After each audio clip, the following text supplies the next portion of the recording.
Olá, seja bem-vindo, bem-vinda. Meu nome é Christian Oliveira, sou psicólogo e psicoterapeuta. E nesse vídeo eu quero falar para você por que eu acho o CNV tão interessante para os casais, tão importante para os casais.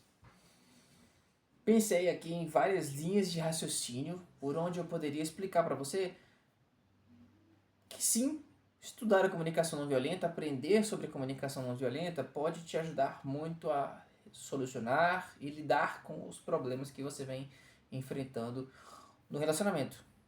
Então eu vou focar aqui no relacionamento amoroso, tá? Uma pessoa que você divide a vida, compartilha a vida, pode ser seu marido, esposa, enfim, uma pessoa com quem você mora junto, enfim, pessoa com quem você compartilha a vida amorosamente. Porque podem ter outros contextos que necessitem de outros exemplos. Então os exemplos que eu vou dar aqui vão ser focados para os casais, para o relacionamento entre casais.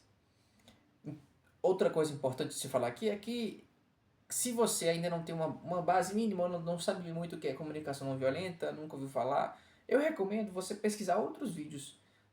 Talvez aqui no próprio canal tenha, ou talvez você prefira procurar outros canais falando sobre isso. Tem muitos canais falando sobre comunicação não violenta de modo bastante completo, profundo, detalhe por detalhe, e que você pode ter uma base bem interessante para começar a estudar, para começar a enxergar o mundo de uma forma um pouco mais compassiva, um pouco mais empática, o mundo de uma forma diferente, compreendendo o mundo de outra forma, querendo ou não, interpretando o mundo de outra forma. Vamos lá. Por que eu acho a CNV tão importante para casais e por que eu acho que você pode se dar essa oportunidade de conhecer a CNV. A CNV ela tem ferramentas muito interessantes, muito próximas daquilo que as pessoas precisam para resolver conflitos. Porque a maneira como ela lida com conflitos, a maneira como ela enxerga os conflitos, dá para ela própria, enquanto uma maneira de ver o mundo, e dá para as pessoas que forem estudar ferramentas e possibilidades muito flexíveis. Vamos acompanhar a linha de raciocínio. Como é que você costuma geralmente estudar comunicação não violenta? Se você pesquisa CNV, comunicação não violenta, você pode pesquisar por um curso ou você pode encontrar o livro, que se eu não me engano é Comunicação Não Violenta. Eu confesso que eu esqueci o nome do livro agora, mas é Comunicação Não Violenta, técnicas... Deixa eu achar o livro aqui. Pronto. Comunicação Não Violenta, técnicas... Eu vou encontrar o nome certo aqui.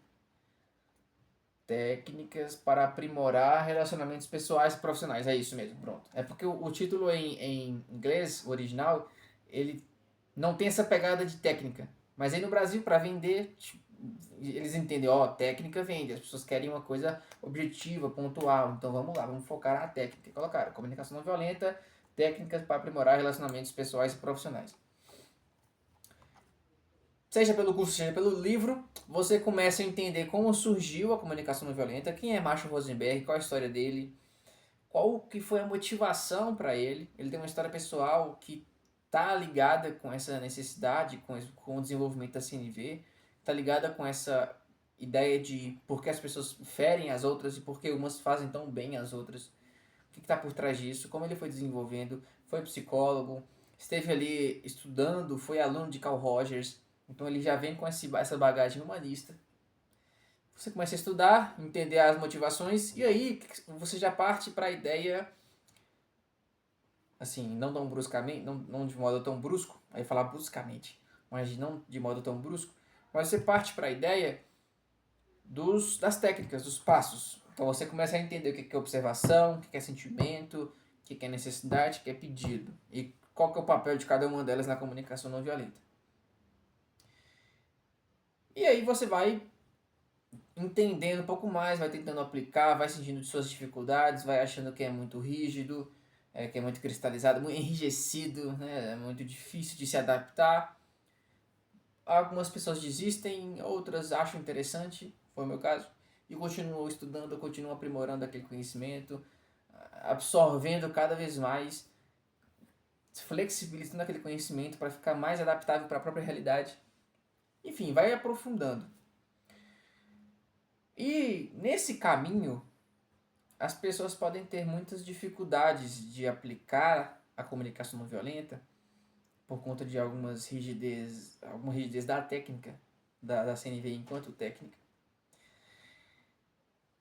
Mas quando você foca na CNV enquanto uma maneira de ver o mundo, as coisas ficam um pouco mais fáceis. E como eu falei, a maneira de ver o mundo da CNV abre um leque de possibilidades de abordagem, de maneiras de lidar com conflitos de modo muito flexível. Hoje eu consigo enxergar assim. Vou dar alguns exemplos, tá? Vamos lá. Toda vez que ele vai, principalmente no livro dele, no Técnicas para Aprimorar Relacionamentos Pessoais e Profissionais, existem vários pontos que às vezes é tão importantes quanto os 4 elementos da comunicação não violenta. No livro da CNV, existem pontos. Eu falei livro da CNV como se fosse uma Bíblia. Mas no livro mais famoso da CNV, existem pontos cruciais para você entender a essência da comunicação não violenta. Assim, importantíssimos. Os que vêm na minha cabeça agora, logo de cara, são 2. Um deles é não está estritamente ligado a relacionamentos amorosos, mas um deles é a dificuldade de se responsabilizar por aquilo que você fala, por aquilo que você sente e por aquilo que você faz, de modo geral. Esse é um dos pontos mais importantes da CNV. Quando não assumimos as nossas responsabilidades ou não nos responsabilizamos por aquilo que a gente faz. E o segundo ponto, que aí sim já é mais focado no relacionamento, envolve um tipo de comunicação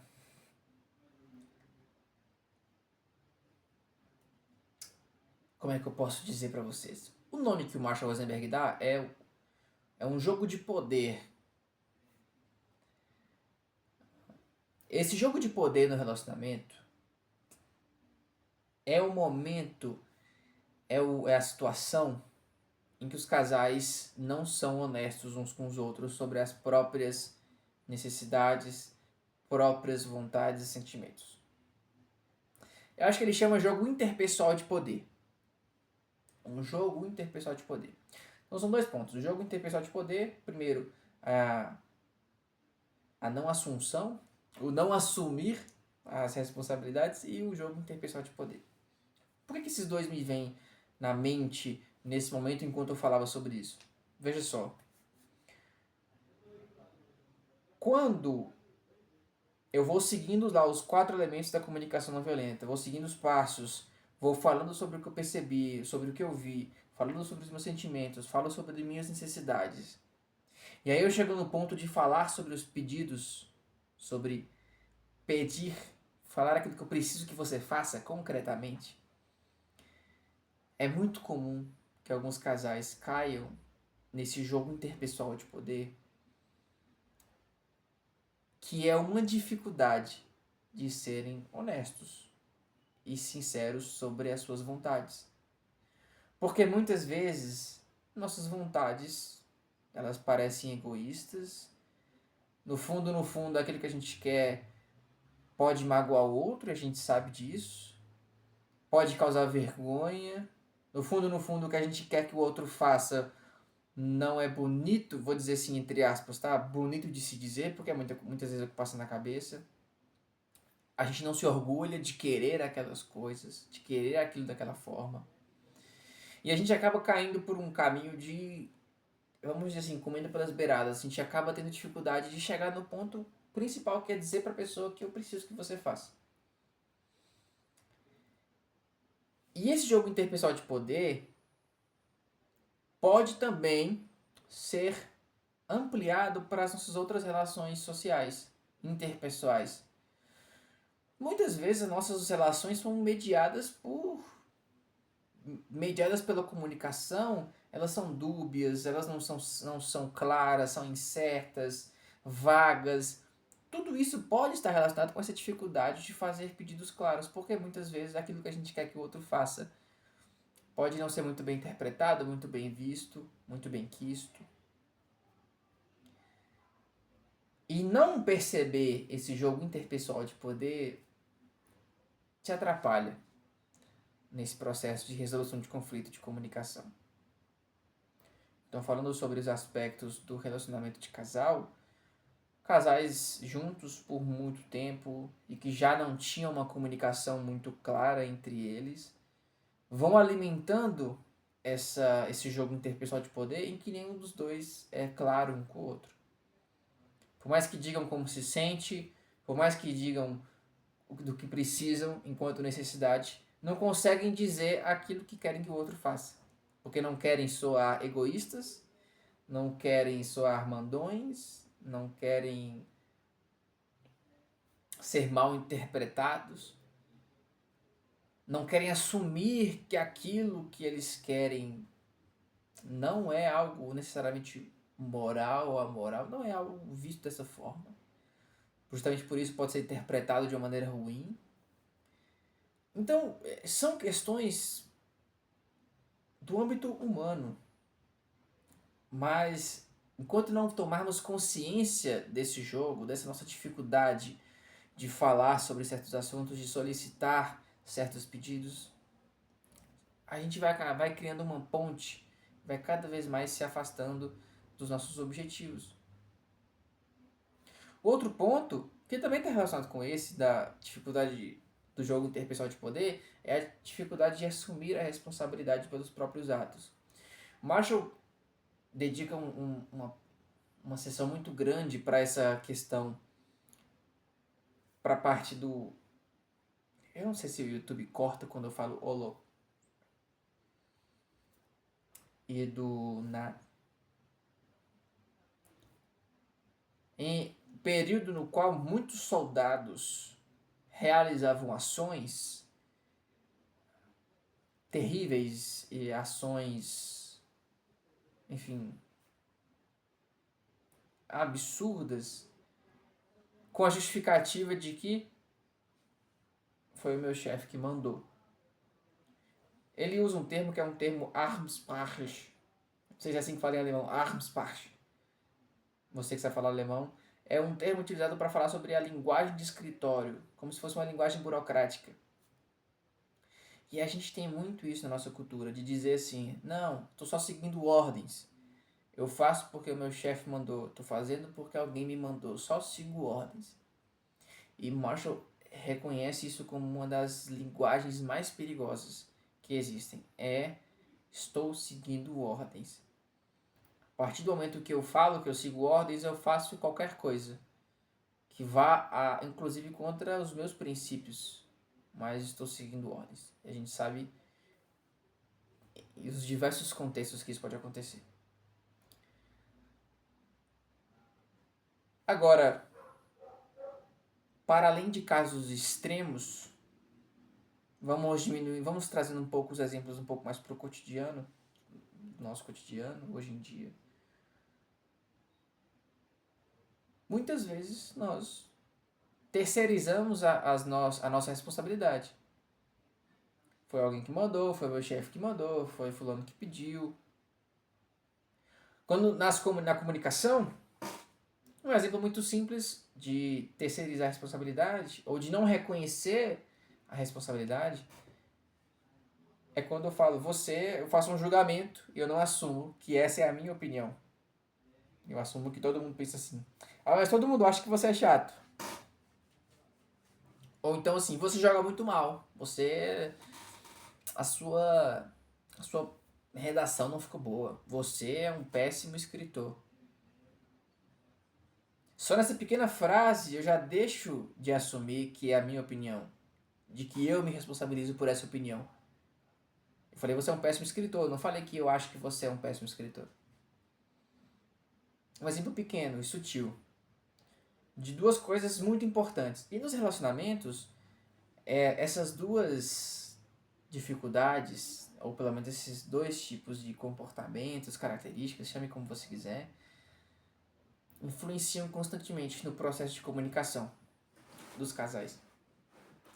Então você que está procurando resolver problemas no seu casamento, no seu relacionamento, perceba essas nuances.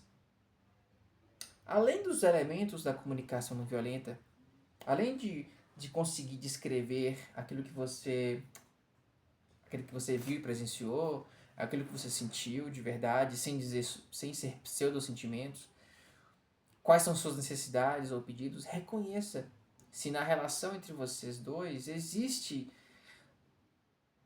algum momento em que vocês não estão assumindo a responsabilidade pelas próprias ações, pensamentos, sentimentos. Se a dificuldade de ser claro um com o outro envolve esse jogo interpessoal de poder, que é a dificuldade de falar sobre aquilo que é seu, que você quer, que você deseja, seja porque você não quer assumir que é seu ou porque você tem medo que o outro interprete de forma ruim. São dois pontos que podem ser mais importantes ainda do que os 4 elementos, ou podem ter uma importância igual, são complementares. Porque seria muito fácil falar assim, ó, a CNV é muito importante para casais porque quando você aprende a se comunicar da forma da CNV, as coisas fluem muito mais. A questão é que as maiores dificuldades da CNV são as barreiras culturais que nós temos. Teoricamente é fácil você dizer o que você viu, o que você sente, o que você precisa e o que você quer que a pessoa faça. O que você quer que a pessoa faça. Mas esse tipo de clareza na comunicação implica estar olhando diretamente para as suas barreiras, para as dificuldades que você tem de assumir coisas que são suas. Por isso que muitas vezes a CNV não substitui terapia. Porque a gente precisa, às vezes, de um olhar do outro, ou de conseguir expressar para o outro, para que a gente consiga se olhar de uma maneira mais crítica, reflexiva. Crítica não no sentido de julgamento, crítica no sentido de compreender pontos de vista diferentes sobre nós mesmos. Então, por que eu acho que a CNV é tão importante para os casais? Não falo que vai substituir uma terapia de casal, uma psicoterapia de casal, mas ela é muito importante porque ela tem nuances, ela tem pontos que lidam diretamente com nossas barreiras, com nossas dificuldades na comunicação. Nos ajuda a compreender por que a comunicação não está fluindo. Para além de como comunicar melhor, o que está me impedindo de comunicar melhor? Que não é fácil. Se a psicoterapia fosse fácil, talvez não. Se olhar para si fosse fácil, talvez a gente não teria cursos, formações profissionais dedicadas a olhar para o ser humano de uma forma mais aprofundada. Mas é sempre um caminho. Bom, não sei se ficou mais confuso, se essas reflexões foram mais confusas do que esclarecedoras. Espero que tenha colocado pulgas atrás da sua orelha, para que você possa pensar. E também gerado curiosidade para você estudar a CNV. Então, espero que você goste. De novo, eu esqueci de pedir para curtir no meio do vídeo. Eu vi que o último vídeo que eu gravei ficou na vertical. Enfim, eu vou aprendendo aos poucos. Então é isso. Tenha uma boa noite ou um bom dia, dependendo da hora que você vai assistir. E até mais.